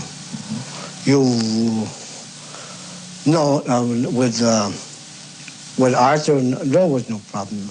Arthur at that age at all. In high school, he went out for football one year, till his mother made him stop. Had a paper route 4 years, took guitar lessons. The people we talked with at South Division High School, those who remembered Brimmer at all described him the same way. Loner is the word that comes up most. Quiet, introverted, just there, but also no trouble at all. He spent his time at home. We talked about that with Dr. Jonas Rappaport, psychiatrist for the prosecution, who examined Brimmer for 9 hours before his trial. Well, he spoke about his mother in the most derogatory terms. He felt that she was lazy. These are all things he told you? He told me that she didn't get up and straighten the house out. She stayed in bed all day. She didn't take care of the family adequately. She didn't have meals on the table. She constantly fought with his father. He claimed that she beat him frequently. Whatever the reason, almost everyone agrees that late in 1971, Arthur Brimmer changed. He moved into his own apartment and cut out his parents entirely. We never got into the apartment. Anytime we went over there, he was there.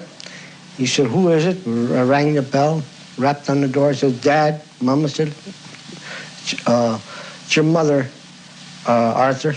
He never got inside the apartment. He bought a car. He went to the Casanova gun shop and bought a gun. To my knowledge, Arthur don't know anything about firearms. We never had a gun in the house. I wouldn't permit a gun to be in the house.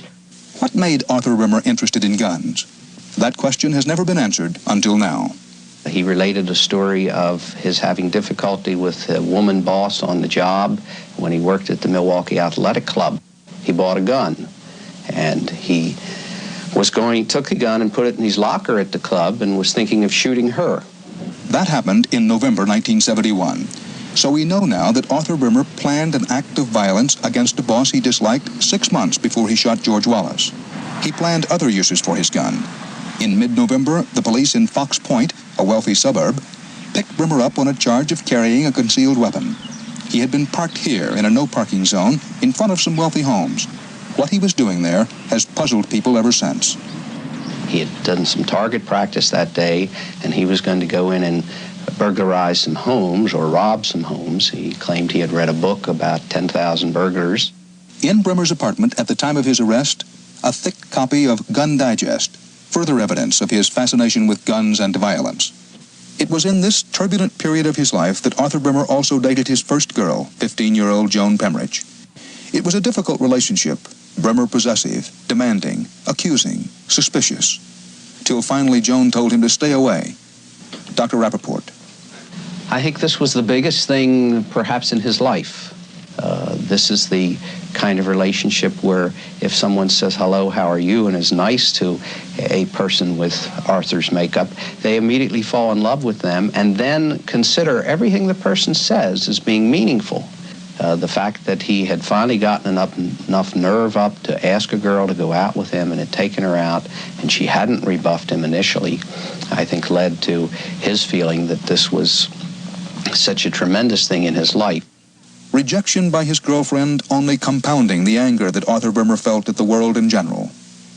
Medically, I felt that Arthur Brimmer was a sick person, that he was what we call a schizoid type of personality, a somewhat withdrawn, shy, angry, slightly paranoid person who had a flair for seeing himself in a grandiose fashion.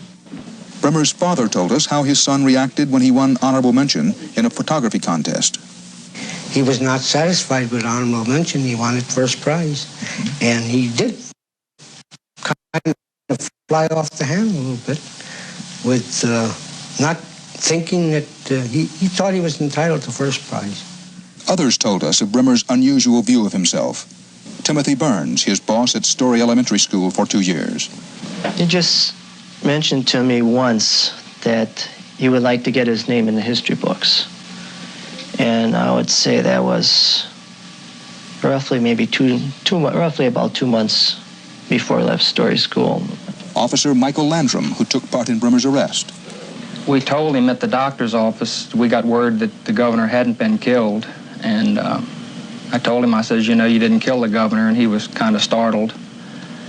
And he said, well, that's all right, you stay with me, you'll be a star just like I am. In his diary, quote, "This will be one of the most closely read pages since the scrolls in those caves." Again, I'm as important as the start of World War I. Seeking fame, would Bremer enlist in a conspiracy to commit murder, even to die at the behest of others? I cannot imagine Arthur Bremer ever establishing a relationship with another human being to a degree sufficient to become involved in anything at someone else's behest or in conjunction with anyone else. He was a total loner from his childhood on. Bremer's father told us his son never denied shooting Wallace and never once suggested anyone else was involved. But the father has trouble accepting this. If he did do it, sick or otherwise, do you think he had some help? I wish I could. I wish I could really answer that. I thinking and not. I don't think my boy could do this all by himself. That is the question we must answer. Could Arthur Bremer have done this all by himself? To our first question, who is Arthur Bremer, the answer seems to be, based on the almost unanimous opinion of all who knew him, a loner. And given that, could he have been drawn into a conspiracy? In a moment, 3 questions that are often asked about that.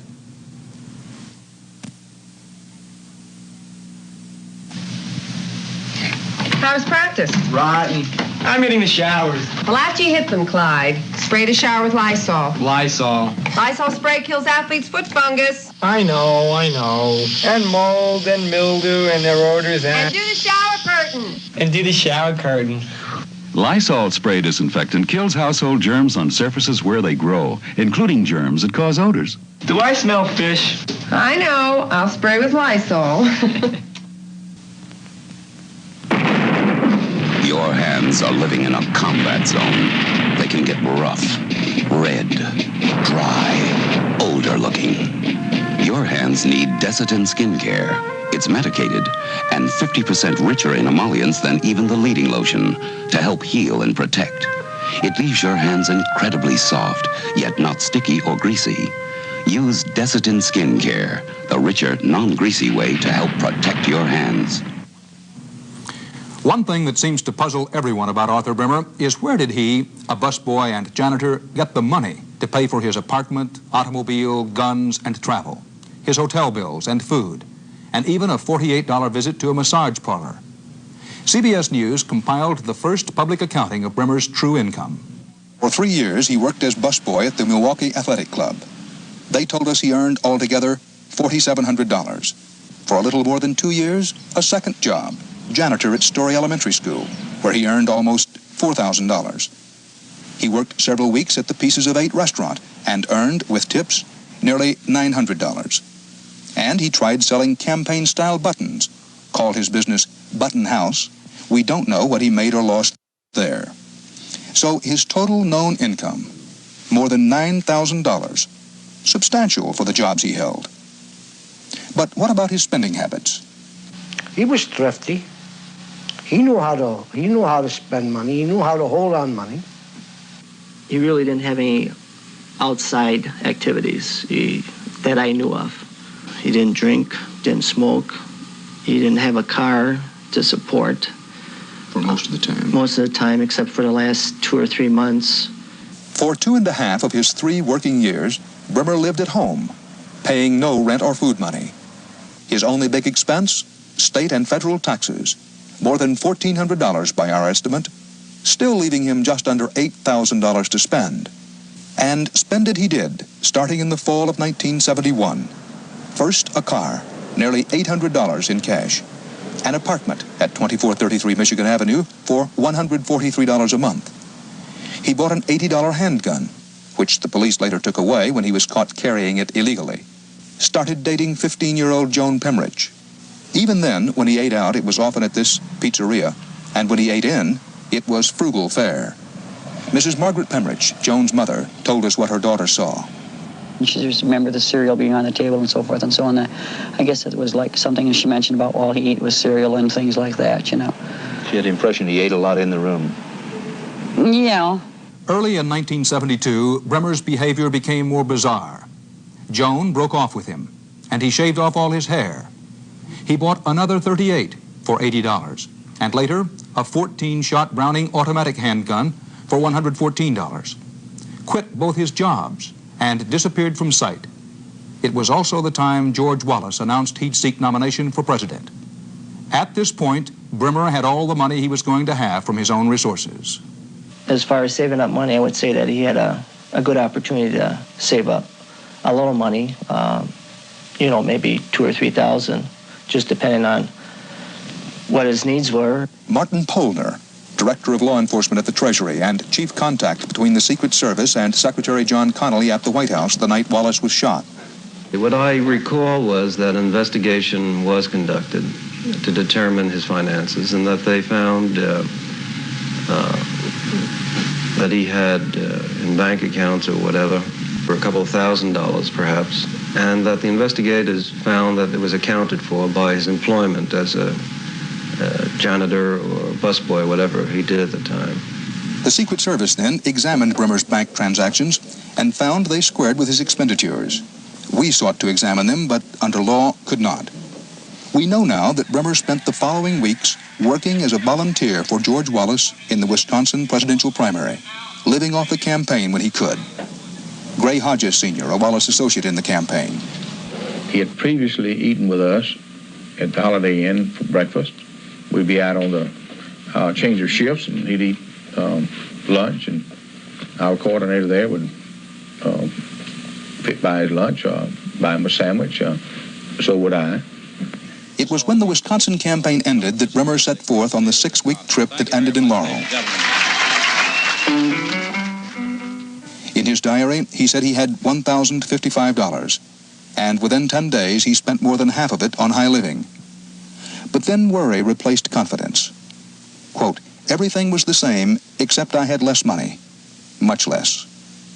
Again, wanted to hang on to my precious few remaining funds. And at the end, he was broke. How much money did he have on him?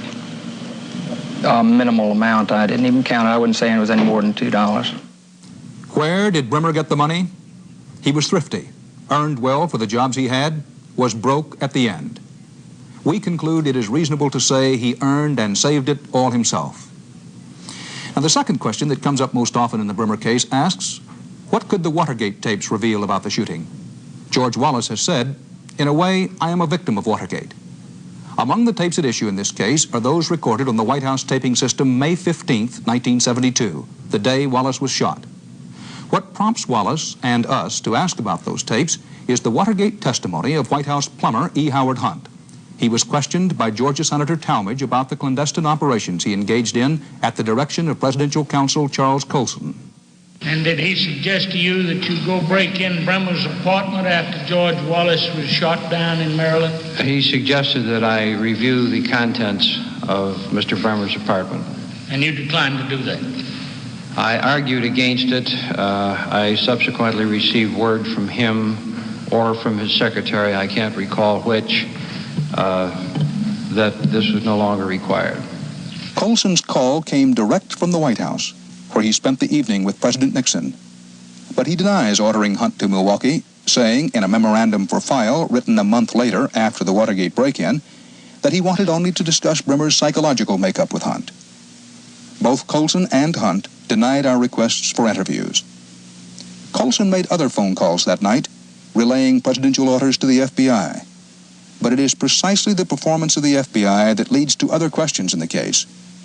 When reporter Rick Janko of the Milwaukee Sentinel arrived at Bremer's apartment, he met 3 men already on their way out. They just stepped aside, let us in, and left, closed the door. at that point, I was so enamored with the fact that I had actually made it into the apartment, something that I had not at all expected, without even having a Milwaukee policeman step in front of me and ask for identification. Never in my experience in covering stories had anything been handed to me so easily. I had, everything was there, and it was almost as if Bremer, when he left, wanted it to be there, or someone wanted it to be there. Things that a newspaperman looks for days in a story like this, such as names of friends, places where the individual worked, of employment, diseases he had over the years, any possible thing that might be interesting to readers. Those kind of things were all written down on sheets of paper. We know now from this official Secret Service report, with names blacked out, that the three men Janka met leaving the apartment were 2 FBI men and a Secret Service agent who had been in the apartment about an hour. Yet when they left all this information behind to be snapped up by reporters and the public. The report also discloses that an hour later the FBI went back into the apartment under presidential orders to seize and seal everything relevant to the case. An obvious but as yet unanswered question. Why was the apartment left unguarded for an hour, allowing reporters and public to rummage through it? Also, was there any link between White House orders to the FBI and that White House phone call to Howard Hunt? The White House tapes may have recorded conversations that will answer those questions. In its investigation of criminal political acts, the Senate Watergate Committee asked Nixon campaign operative Donald Segretti about a possible link between the President's Re-elect Committee and Bremer. Senator Inouye. Mr. Segretti, the city of Washington is a city of rumors, and there is a very persistent one floating around involving you. I'd like to give you an opportunity to respond to this rumor. Do you know Mr. Arthur Bremer? I do not. Assistant Committee Counsel Mark Lackritz, who investigated dirty tricks. We found, to the extent that we pursued those allegations, we did not establish any connection between Mr. Segretti and Mr. Bremer. So we come back to our original question. What could the Watergate tapes reveal about Bremer and Wallace? We can't answer that. CBS News sought access to the tapes that could possibly be relevant, or to the transcripts of them, but Philip Buchan, counsel to President Ford, denied the request. For 6 weeks before he shot George Wallace, Arthur Bremer, it is said, kept a diary. Our next question concerns, did Bremer write this diary? It appears to record Bremer's travels as he sought first to assassinate the president, then Governor Wallace. But is this the real Arthur Bremer? It is a question that has eluded a definite answer. There simply have not been enough of Bremer's early writings around to say for sure. But we found more than 30 pages of Bremer's handwritten notes from a course at Milwaukee Area Technical College and compared them with a photocopy of his handwritten diary provided by the Secret Service. The spelling, the word theme in his school notes misspelled T-H-E-A-M-E, and in his diary, again, T-H-E-A-M-E. The word neighboring in his school notes, N-A-B-O-R, and in his diary, hate your neighbor, N-A-B-O-R. Letters are transposed. In his school notes, sculpture, with the letters L and U transposed. In the diary, scared has the letters A and R transposed. It happens throughout his writings. There are dozens of such similarities between diary and school notes. The pattern of error identical. Dr. Jonas Rappaport, we asked him if Bremer could have made up the diary. I don't think that he could have made up such an involved story, and I don't think he would have cooperated with anyone else who might have thought of furnishing him with such an alibi or story. I just don't think he had that capacity. In the diary, Bremer says he is going to Ottawa to assassinate President Nixon on a visit there. He goes, but he never tries, and Wallace believes the whole story the diary tells is false. But we found, whether plotting his own death by suicide or murder of his boss, whether following Nixon or Wallace, Arthur Bremer passed up all opportunities to shoot until the very last one in Laurel, Maryland. His money gone, further chances out of the question. Did Bremer write his diary? We believe the weight of the evidence answers yes. Our final conclusion on Arthur Bremer. We spent months looking for some clue, any clue, that might link him with others in his attempt on the life of George Wallace. Our own research and investigation has led us to conclude that there is more reason to believe Brimmer acted alone than that he was part of any conspiracy. But we also conclude that the one question that still lingers over the case, what orders issued from the White House, ought to be resolved, if possible, by listening to the tapes that were made there the night of the shooting.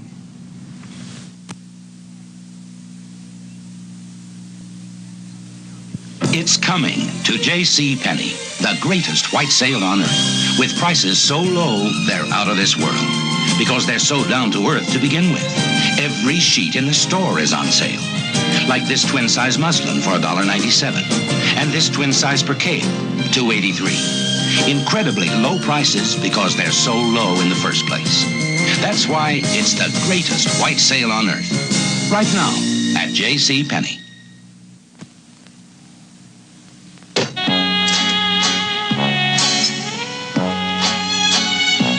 When you'd really like to skip breakfast at your house, come on over to our house. We've got a whole world of food.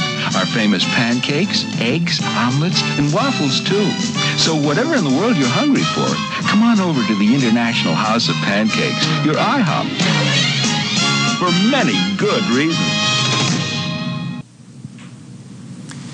This has been the last hour of our series on the assassinations of the Kennedy brothers and Martin Luther King and the near-fatal attack on Governor Wallace. As you have just seen, CBS News concluded that there is no doubt whatsoever that Arthur Brimmer shot Governor Wallace and that there is no solid evidence pointing to a conspiracy, despite the worrisome problem of still-secret White House tapes and Governor Wallace's own belief that Brimmer acted with others. Brimmer himself, we found, is a most unlikely choice as a conspirator. We also concluded in this hour that the best available evidence is that only one gun was fired in the Robert Kennedy murder and that the gun was in the hands of Sirhan Sirhan. Despite some questionable police work and some still unanswered questions, the Robert Kennedy case, at least, may someday be closed in the minds of most Americans. Last Friday, the series examined the case of James Earl Ray and Martin Luther King. There, our conclusions were quite different. That case alone is still before the courts. There are substantial questions whether the evidence would have persuaded a jury, beyond a reasonable doubt, that Ray was a lone assassin if he had not pleaded guilty. That plea was quickly disavowed, and Ray is actively seeking a new trial. And now the public perception of the case has been further clouded by disclosure of the FBI's secret role in harsh and illegal harassment of Dr. King. Our conclusion was that the King case should be reopened and examined in all its ramifications by an independent commission appointed by the President or by a committee of Congress. On November 25th and 26th, we considered the assassination of President John F. Kennedy, a crime which has generated many emotional questions since it happened 12 years ago. The official account, arrived at by a commission of 7 prestigious Americans, headed by the Chief Justice and including the now incumbent President, was that Lee Harvey Oswald, a 25-year-old former Marine and one-time defector to the Soviet Union, shot and killed President Kennedy, and that Oswald acted alone. There was no conspiracy, the commission decided. But our own CBS News poll discovered that just 15% of the American people now believe that story to be true. Our own investigation, by examining the 2 most important pieces of physical evidence, the Zapruder film and the X-rays and photographs of the Kennedy autopsy, concluded that the best evidence strongly indicates that all the shots that struck the president came from behind, and that some, if not all, were probably fired by Oswald. We could uncover no credible physical evidence of a conspiracy. Now, we did establish that the Central Intelligence Agency and the Federal Bureau of Investigation withheld from the Warren Commission essential information which should have been thoroughly examined by the Commission and might indeed have altered its final conclusions. And that by so doing, those very agencies which should have helped to dispel public doubts about the Kennedy murder have only fueled those doubts. CBS News concluded that there should be a full congressional investigation into what the CIA and the FBI kept secret and why, and that the investigation should include the possible role of Cubans, pro or anti-Castro, and the possible role of organized crime figures. The CBS News poll showed that an astonishing 45% of Americans now believe there is some connection between all 4 of these crimes, despite the lack of any evidence linking them together. The only connection our CBS News inquiry could discover was that they all seem subject to a current public climate of suspicion concerning what agencies of our government tell its citizens. Conspiracy theories persist partly because there has been a general decline in confidence that our institutions and the people who run them are honest. There are many reasons for this, some just, some unjust. This much seems clear. Doubts about our institutions cannot be quieted by cover-ups of any kind. There have been too many of them already. Just as there has been too widespread acceptance of rumor as fact and blind acceptance of inaccurate data. New investigations, where warranted, may help. That at least is our hope. Dan Rather, good night. This has been the fourth and last of a series, a CBS Reports inquiry, The American Assassins.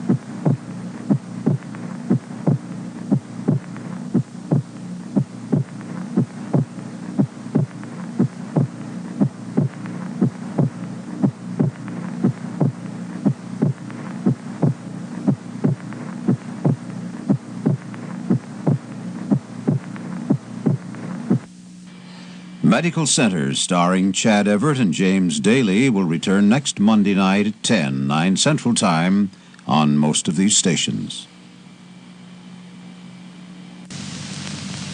If you've got a tough problem, write action. Between us, there's got to be a solution.